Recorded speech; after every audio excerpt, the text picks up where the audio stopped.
man, ya woman, oh man, ya mama, Kenny baby, watch out, ya warren.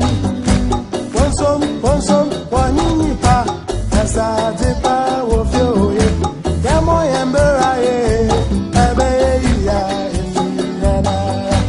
Rent advance. Some say 50,000, say 80,000, say 100,000. But we know that during Lawrence retreat, he put up a flat at Sakumono. Now it turned out that the houses were sold to the parliament themselves. Some of them bequeathed to their relations and sold them outright. Do you think that as a nation which is poor, can we continue to give these sums of money to parliamentarians? Why don't we put up our own houses such that when they come and serve and leave, others will come and occupy? What are you doing as a Minister of Parliamentary Affairs on this issue? Because we cannot continue. As I'm talking now, there are some parliamentarians who are occupying hotels, and the country is paying for. Looking at our finances, I don't think you can go on with this. What's your take on that thing? Accommodation and then benefits. People are saying that the ex-gratia you take at the end of every 4 years should be done away with because Ghana doesn't have that much money. What's your take on that? And then my second question. Nana Poku, please.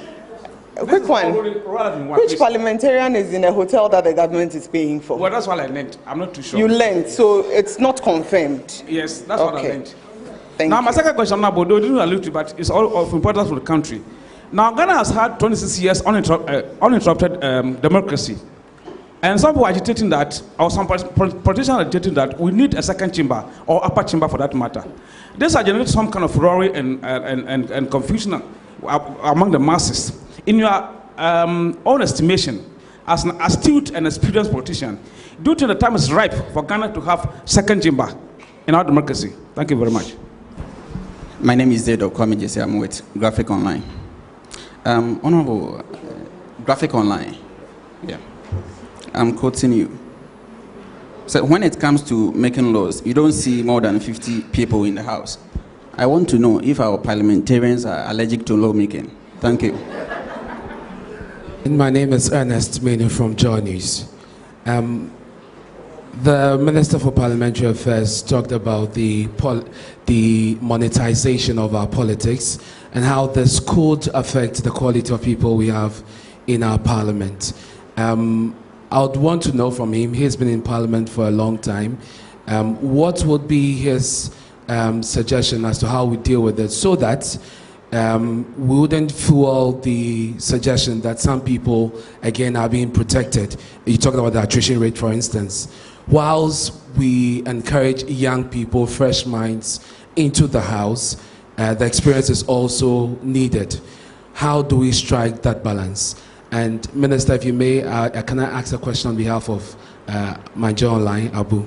So Parliament has been described very often by people who study it, by experts, as our parliament, as rubber stamp, because of its structure and because of especially, the fact that we have the president enjoined by the Constitution to pick some members, as ministers. How do we deal with this issue as well, so that Parliament can strictly put the executive on its toes and check the executive, because the assertion is that a lot of the things the executive has its way because Parliament often is not able to scrutinize the documents, the policies, the bills that come before it because of control from the executive. How do we deal with this? Thank you. Thank you. My name is Kweku Sechidan, so I report for GhanaMPs.com. I just want to find out from the ministry, as we drift towards election of MMDCs, is it the view of the ministry that when we have this election, the unnecessary rivalry between lawmakers and the assembly heads will really stop to help development at the local level? And will the opening of committee workings level at Parliament also help with the assessment? Thank you. My name is John Awuni. I represent Kesbin. In your presentation, you spoke extensively about how the country was zoned in 3 areas, that is the Southern Belt, Middle Belt, and that of the Northern Belt, in workshops that were organized throughout the country. I want to know, in such leadership workshop or seminars, did you discuss John Awuni? Did you talk about the double salaried MPs and how you are going to retrieve it to help in other developmental projects? Thank you. Okay. Good morning, Honorable.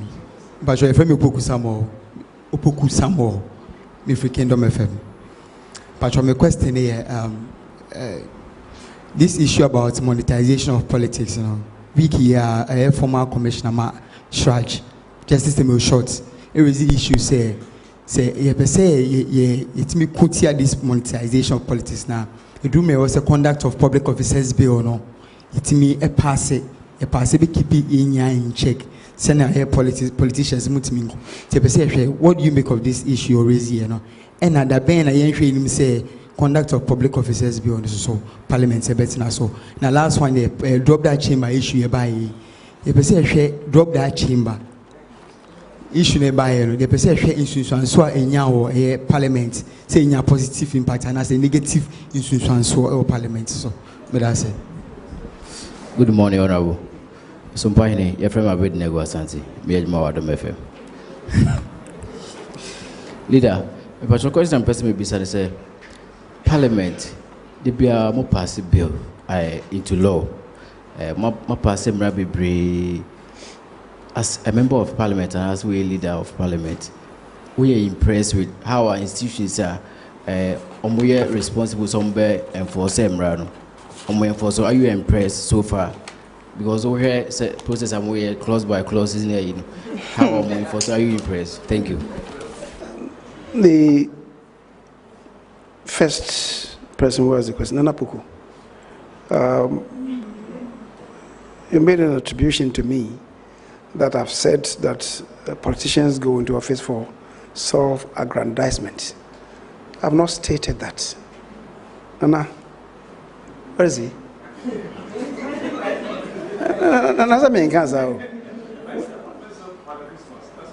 Yes, and where in that have I said, say, people enter into public office for purposes of self-aggrandizement? It's your own extrapolation, please. I never said so. I said we should be cautious because by what as citizens we are cultivating, the harvest, that is whatever we reap, is what you sow.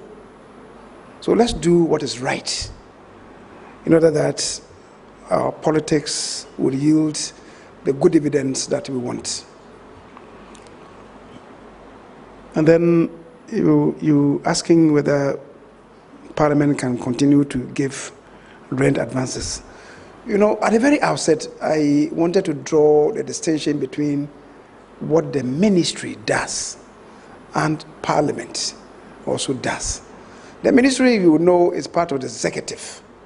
We try to build a good working relationship between the executive and Parliament as an institution. Of course, we deal with Parliament and many of these workshops that you have organized. The outcomes have been how to work in partnership with Parliament to improve the performance of Parliament. I'm afraid the question that you ask about giving rent advances to members of Parliament is for really Parliament to answer and not the ministry, to answer the question respectfully. We are asking Parliament as and your ministry as maybe emphasis should be on the ministry and not on Parliament. I'm a leader in Parliament. When I've put off this hat as the minister responsible for parliamentary affairs, and I'm garbed in the uniform of a member of Parliament, and indeed as the majority leader, I could answer that question. But for today, I'm not. I'm in another clothing altogether. So when we get there, I'll answer that question. Maybe the next time you confront me in the street, majority leader, a friend say, rent advance, I would readily respond to that. But for now, I'm in a different environment, Minister for Parliamentary Affairs. I think I would give a similar response to the question that you asked on the payment of ex gratia. There is something that many people in Ghana are referring to as ex gratia, which is not known to me. I know of gratuity to members of parliament and not ex gratia. There's a world of difference between gratuity and ex gratia. Of course, again, when you ask me the question as a majority leader, I will respond to that. Here, I'm Minister for Parliamentary Affairs, Nana Puku. And then you say some members of parliament are in hotels and government is having to pay. Again, if you ask me the question as majority leader or as a member of parliament, I'll be able to respond to that and perhaps tell you that what allegation that you are making is inaccurate. But I'm not responding to that yet because here I'm the Minister for Parliamentary Affairs. CTFM, you asked whether for the PDS issue, Parliament may want to reconsider it. Again, you are afflicted by the same disease. You are not making a distinction between the ministry and my office as majority leader. So meet me in the corridors and I'll respond to that, CTFM. But it's for Parliament, given what has come out of this whole business, it's for Parliament, the leadership of Parliament, to engage the appropriate minister who shepherded this in Parliament to come to some determination on that. And when we're there, we'll see what to do. But again, I want us to relate to the ministry. Graphic Online. You said when it comes to making laws, not too many MPs are involved, as I related to. And you ask whether members of parliament are allergic to the making of laws. By what I recounted, I just wanted us to know that the process of electing parliamentary candidates needs to be refined. Because if you don't refine it and limit it to whoever is the highest bidder in the various constituencies, you produce members of parliament who will not be interested in the core functions of parliament. And it's only that. It's not only the making of legislation. When it comes to scrutiny of the budget, when it comes to oversight of the budget, how many people are concerned with that?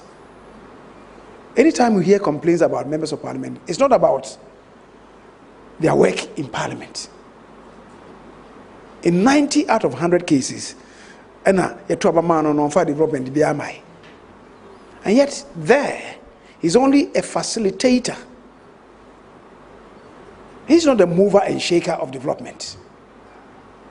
Because development is at 3 levels. Development is at the level of the presidency, who is really the executive. All others assist him. So it's the reason why, if the president comes to my constituency, for instance, and the road network in my constituency are in very poor shape, people accuse me so much, oh, when I go there and the chiefs ask me, the best answer I can give them is, let me go and see what I can do. But I cannot promise you that I will do this road today or tomorrow. I'm only going to lobby for maybe the road to be done. If I go and the president tells me or the minister tells me that, oh yes, I know, the roads there are very bad.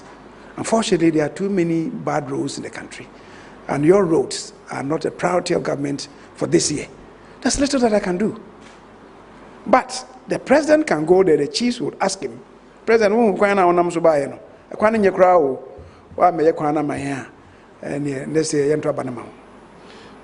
the president, regardless of the threat, may ask the finance minister, he will scour in the contingency, even though it may not even be in the budget.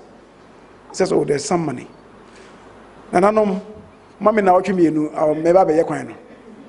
So development is at the instance of the president. And then also the people who assist him, that is the ministers and the ministries. That is the tier 2. Tier 3 is at the level of the district assemblies. It's not the members of parliament.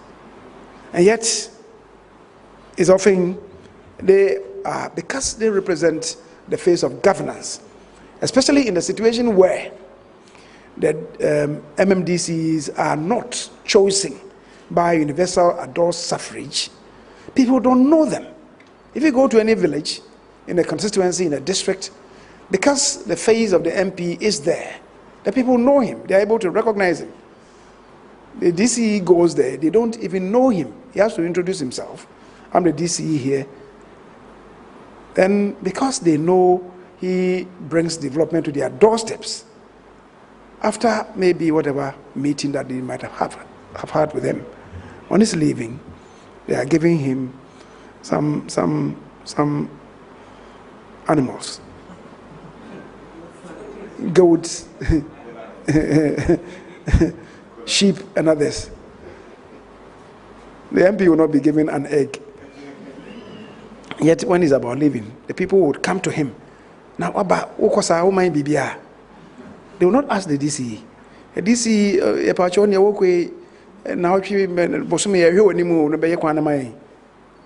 you see how it is. Because it's the face, the MP is the face there.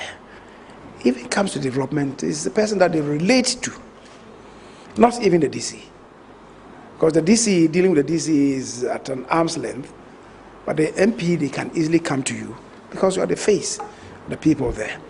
And I believe that going forward with the intended amendment of the Constitution, and, I think the vistas will be open and we shall further improve our governance. And of course, if we come to elect MMDCs, they become much more accountable and much more transparent in the utilization of the resources that are given to them every year, including accounting for internally generated funds. Joy News, you were saying that the issues that I raised about dealing with a rather high attrition rate, we should also juxtapose that with the need to inject new hands and, if you like, fresh brains. And we're asking, how do we strike a balance? Yes, we need to strike a balance. Most recent, the Speaker of the House of Rep in the US, Nancy Pelosi, came to Ghana with the leadership of the Black Congressional Caucus. And one person that she kept pointing to was Congressman John Lewis. And she told us that he was in his 38th year, and she kept referring to him as an icon of the House of Reps in the US. Why? At certain times he was saying to us that he provides the institutional memory, and she, as the Speaker, often has to consult him. Today in Ghana, the colleague who served the longest period is my own kith and kin, Alban Bagbing. 27 years. Next year will be his 28th year. And the pressure on him is now having to peel off, or he's being peeled off by the makers, the movers and shakers of his own political party. And if he exits, of course, my good friend, the Honorable Cletus Abuka, has gotten recycled by his party, and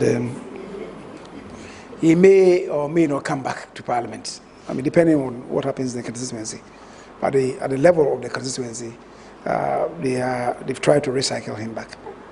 Within the fold of the NDC, after Bagbing, the person who would have served longest would be my friend, the Honorable Alhaji Collins Dauda. That is, if he succeeds in winning. He's come, I think he lost out on one.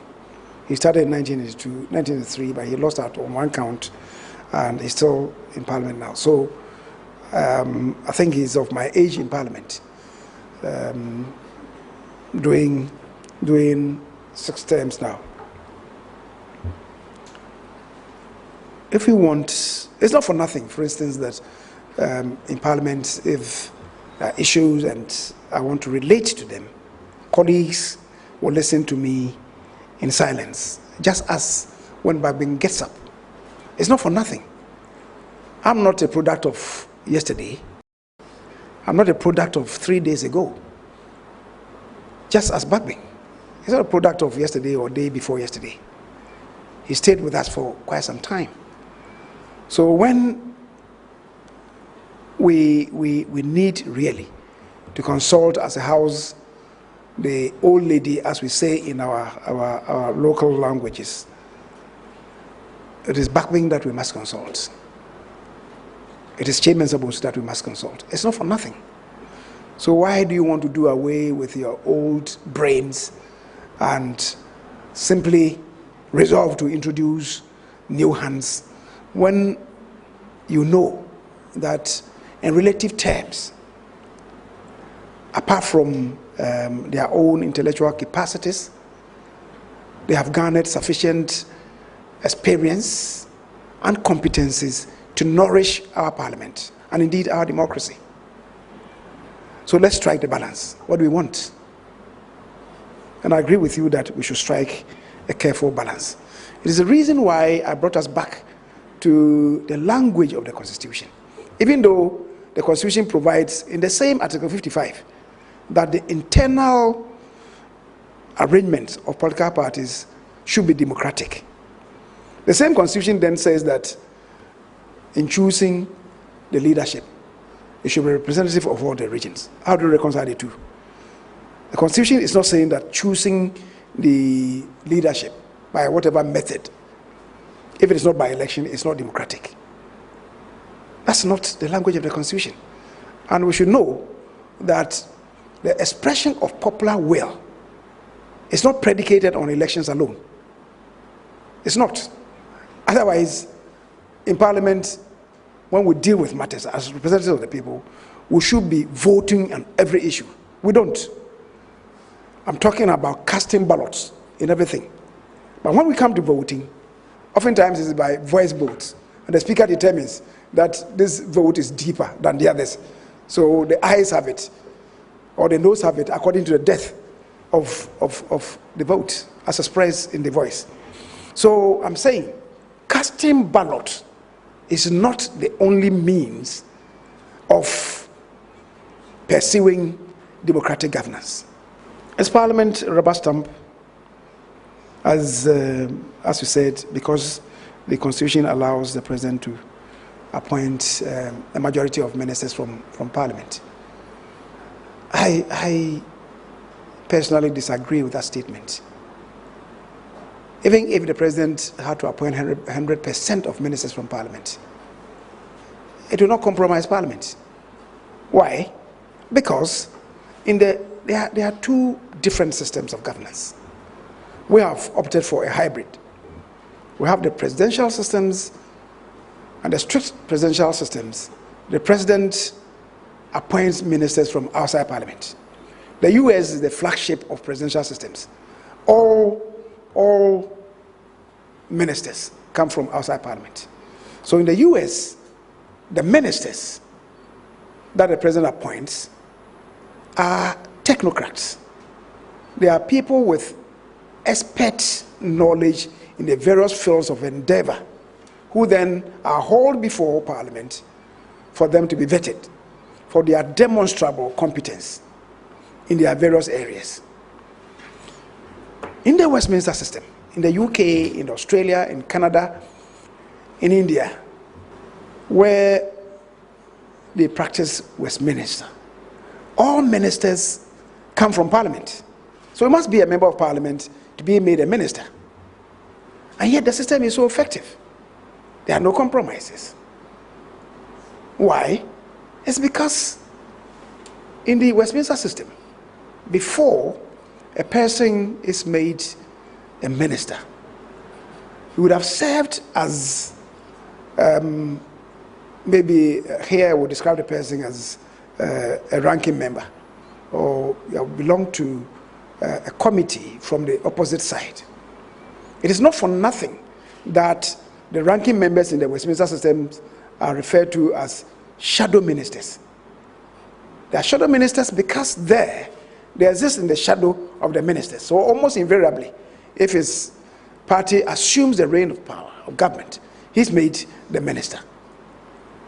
And for having stayed for as long a time in the shadows of the minister, he learns everything that there is to learn at that particular sector or ministry. And that, because of accountability and transparency, you don't hide anything from the shadow ministers. Indeed, in France, for instance, the chairperson of the finance committee is from the opposition. And I asked them, they told me, well, a lot of business that is conducted in Parliament has financial implications. And because of that, the chairperson of the finance committee is from the opposition party, so that nothing is hidden from anybody. So, unfortunately, here in our part of the world, it's not like that. That's the difficulty, that's the challenge. If the president was appointing all ministers from Parliament, as it happens in the US, in Canada, in UK, in Australia, and those established democracies, you have served with a member, your colleague, in a committee, and yet when the minister is summoned before the committee, his knees are buckling, appearing before the committee. He's afraid. He or she is afraid. What's going to happen to me? Because they will not spare you. Because they know everything that you know. The person has stayed there for a very long time. He may not be a trained health person, but because he's stayed there on the health committee for maybe 12, 16 years as the shadow minister, when he comes out of the shadow, he knows everything. And he doesn't compromise anything. There's demonstrable versatility and competence at the level of the committees. Unfortunately, ours is not like that. It's a system of appointing ministers. A person is appointed a minister. He's not an expert in the area.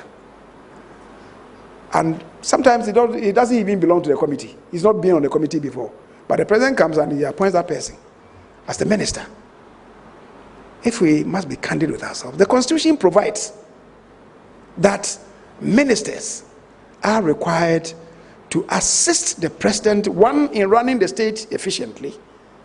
And if you are not efficient in your own field, how can you positively affect governance? And second, that the ministers should assist the president in evolving and shaping policy. You and I have been witnesses. Since 1993, ministers are nominated to be vetted by Parliament. They come before the appointment committee. The most rudimentary of questions relating to his ministry, his or her ministry, is asked. And the person tells the committee, please, this one, I don't know, but let me go to the ministry and I will learn. Learn what? When you are supposed to assist the president in making policy, you are not going to learn. So, ab initio, the person tells you that he's not prepared to be made a minister. And yet, you are not dealing with them. If we want to improve our governance, it is one area that we must be looking at. So I don't think the fact of the president appointing ministers from Parliament compromises the system. It is who we bring on board. And the fact that Parliament at the committee level will shut its eyes, giving what level of incompetence that the person may display at the level of the committee hearing. I mean, we inflict mortal wounds on ourselves. And the faults, dear brothers and sisters, of governance or misgovernance is not in the stars. The fault is with ourselves. Kweku, you asked the opening up of committee work in Parliament. Again, this is for Parliament and not for the ministry. But if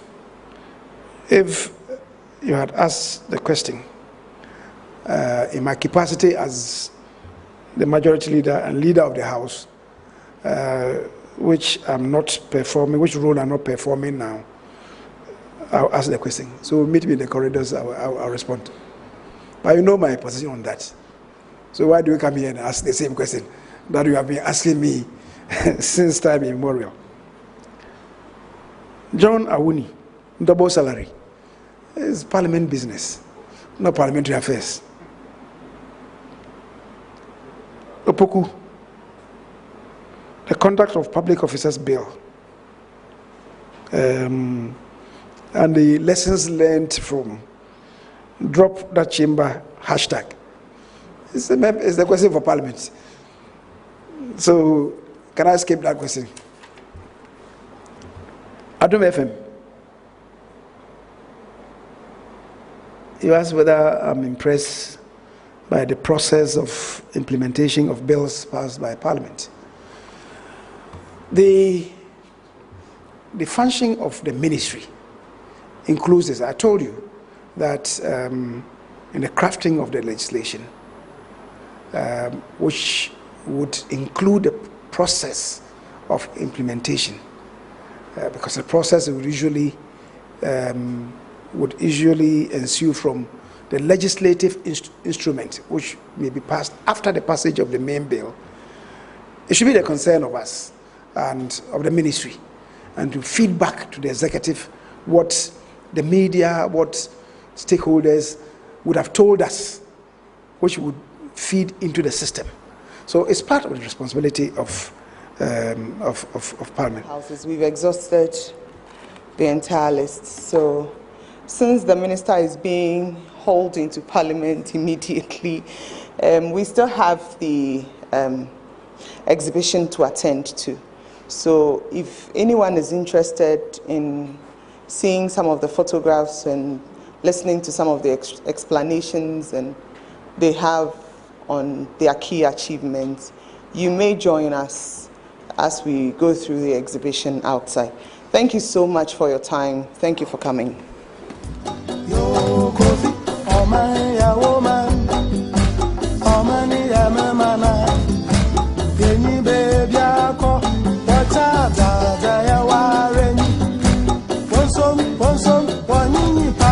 As I did